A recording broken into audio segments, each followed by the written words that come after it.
Vous avez du mal à créer du contenu de haute qualité, optimisé pour le SEO, pour votre boutique PrestaShop?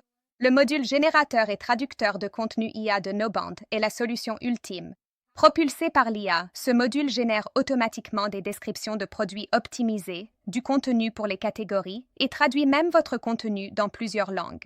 Il est conçu pour améliorer les performances SEO de votre boutique, attirer plus de trafic et renforcer l'engagement des clients.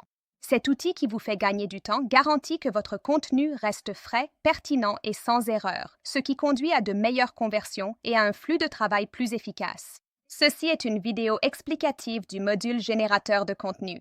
Donc, tout d'abord, nous devons installer le module pour poursuivre la démonstration. Pour installer le module sur une boutique PrestaShop, vous devez cliquer sur le bouton « Téléverser un module ».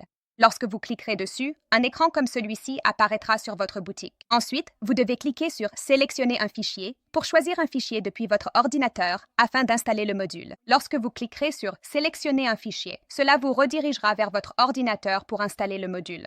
Une fois que le module est complètement installé sur votre boutique, vous devez cliquer sur le bouton « Configurer ». Lorsque vous cliquerez dessus, vous serez redirigé vers la page des paramètres généraux de la boutique. Sur la page des paramètres généraux, vous constaterez que le module est désactivé par défaut puisque vous venez de l'installer pour la première fois. Vous devez donc activer le module. Ainsi, lorsque vous l'activerez et cliquerez sur « Enregistrer », un message de succès s'affichera à l'écran comme celui-ci. Ici, nous avons donc proposé 4 types d'IA pour générer du texte, générer des données ou traduire la description de vos produits et de vos catégories. Vous pouvez donc utiliser n'importe lequel d'entre eux. Vous pouvez en utiliser un ou l'autre. Vous pouvez l'activer individuellement ou bien l'activer en masse et vous pouvez choisir n'importe lequel lors de la génération du contenu. Pour l'activer, vous devez d'abord configurer la clé API correcte. Une fois que vous aurez saisi toutes les clés correctes, vous pourrez alors enregistrer la configuration. Si jamais vous enregistrez une clé incorrecte, alors lors de l'enregistrement, cela désactivera cette API et vous affichera également la validation de l'API, indiquant que l'API d'IA n'est pas correcte. Vous devez donc toujours saisir la clé API correcte puisqu'il y a une validation pour vérifier cela. Ensuite, nous avons la température du cloud. Ici, vous pouvez saisir la température. Le contenu sera généré en conséquence. Plus la température est élevée, plus le contenu généré par l'API sera aléatoire. Plus la température est basse, plus le contenu généré par l'API sera précis et correct. Le nombre maximal de tokens du cloud signifie que vous pouvez indiquer combien de mots de contenu vous souhaitez que l'API génère. C'est la même chose pour toutes les API. Pour la température, vous ne pouvez rien saisir. Elle est autorisée de 0 à 1. Lorsque vous l'enregistrerez, une validation sera effectuée. Il ne vous permettra pas de l'enregistrer ainsi. Passons maintenant à la vérification de son fonctionnement sur la boutique. Tout d'abord, allez sur la page Produits et la page Catégories. Vous pouvez constater que ces options sont disponibles sur la boutique. Vous allez sélectionner un produit quelconque. L'option s'affichera dans les actions groupées, car cela vous permettra de générer les actions et de générer le contenu, puis de le traduire en format groupé. Vous pouvez donc sélectionner le nombre de produits ou de catégories à générer ou à traduire. Ici, nous avons sélectionné un produit et nous aurons le bouton d'action groupée active. Lorsque vous cliquerez dessus, vous trouverez ces options ici. Vous pouvez sélectionner « Générer la description du produit »,« Générer le titre méta »,« Générer la métadescription du produit »,« Traduire le titre du produit »,« La description du produit »,« Traduire le titre méta du produit »,« Traduire la métadescription du produit ». Cela générera et traduira tout en fonction de l'invite que nous avons donné dans le module. Nous avons un onglet Prompt du générateur de contenu sur lequel vous pouvez cliquer. Ici, nous avons donné l'invite en conséquence, ce qui permettra à l'API de vous montrer le résultat lors de la génération ou de la traduction de tout contenu d'une page produit ou d'une page catégorie. Ici, vous ne pouvez pas modifier les espaces réservés, car cela dépend du contenu qui est généré. Nous avons donc fourni les prompts pour chaque action. Description du produit, titre méta du produit, métadescription du produit, traduction du produit, pour tout nous avons donné les prompts. Ici, vous devez simplement sélectionner les actions que vous souhaitez effectuer. Lorsque vous sélectionnerez l'une des options, il vous sera proposé de choisir par quelle IA vous souhaitez que cette action soit réalisée. Nous avons donc sélectionné DeepSeek et cliqué sur Sélectionneur.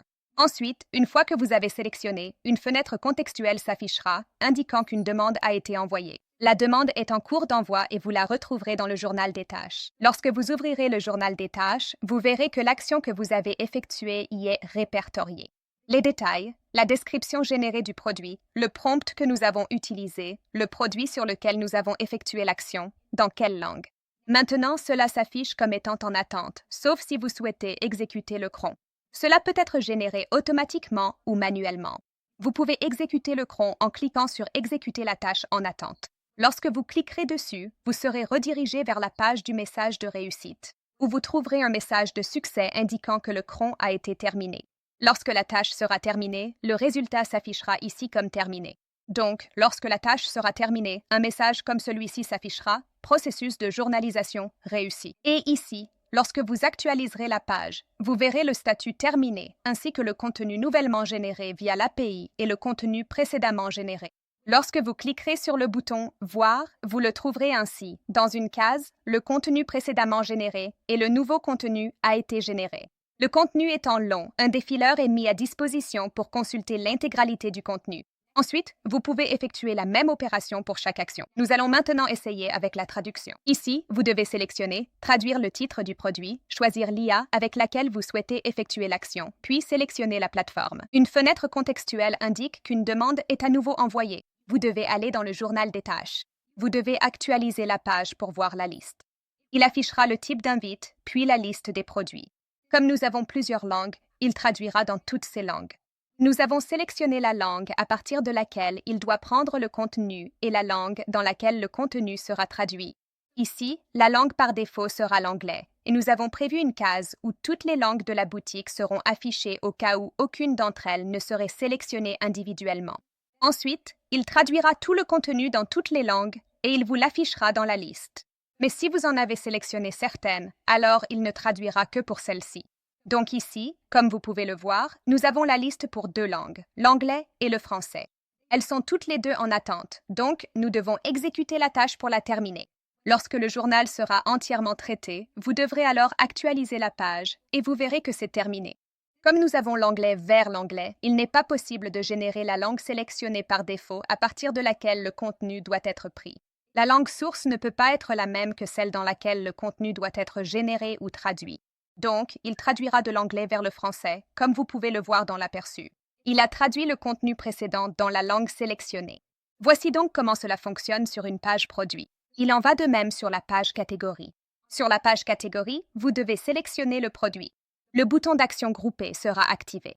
Vous devez sélectionner l'action que vous souhaitez effectuer, générer la catégorie. Vous devez choisir l'IA à partir de laquelle vous souhaitez effectuer la section. Il y a également une case optionnelle dans laquelle vous pouvez saisir votre propre prompt pour indiquer comment votre contenu doit être généré. Nous avons donc sélectionné, le bouton Exécuter est cliqué. Maintenant, la fenêtre contextuelle de demande et d'envoi est à nouveau générée. Vous êtes sur le journal des tâches. Vous devez actualiser la page pour retrouver la liste correspondante ici. Vous pouvez voir la génération de la description de la catégorie que nous avons sélectionnée en anglais. La tâche est en attente, donc nous devons lancer Chrome pour terminer la tâche. Lorsque la tâche sera entièrement terminée, un message de réussite s'affichera à l'écran une fois la tâche complètement achevée. Et il vous affichera le message de réussite, puis vous actualiserez la page et vous verrez que le statut sera passé à terminer ici, et la description de la catégorie sera générée. Cela s'affichera également sur le front-end. Vous pouvez donc le vérifier via la catégorie vêtements. Vous y trouverez la même description. La voici, elle est présente, c'est celle que nous venons de générer. Voilà comment cela fonctionne. Cependant, vous pouvez sélectionner l'action en masse. Vous pouvez également télécharger un fichier CSV, donc vous pouvez aller dans l'onglet Action en masse. Vous cliquerez sur Télécharger un exemple pour vérifier quel contenu doit être fourni dans le fichier CSV, et vous devez choisir par quelle IA vous souhaitez que ce contenu soit généré. Vous devez télécharger le fichier ACSV correct et cliquer sur Télécharger et mettre en file d'attente. Donc, lorsque vous téléchargerez le fichier, vous recevrez un message et vous devrez cliquer sur le bouton lorsque le traitement sera terminé, au cas où il y aurait une erreur qui empêcherait l'exécution via l'API. Un message vous sera donc affiché en conséquence. Ainsi, lorsque vous téléchargerez le bon fichier API, un message de réussite s'affichera comme ceci sur votre écran.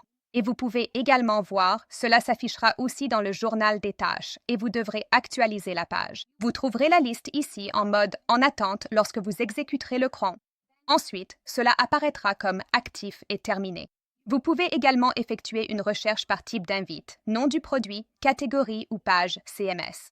Vous pouvez aussi sélectionner la langue, puis cliquer sur « Rechercher ». Cela vous affichera les données de recherche à l'écran, comme vous pouvez le voir, et maintenant nous n'avons que le résultat de recherche en anglais dans la liste à l'écran. Voilà comment fonctionne le module de génération de contenu. C'est ainsi qu'il traduit et génère le contenu.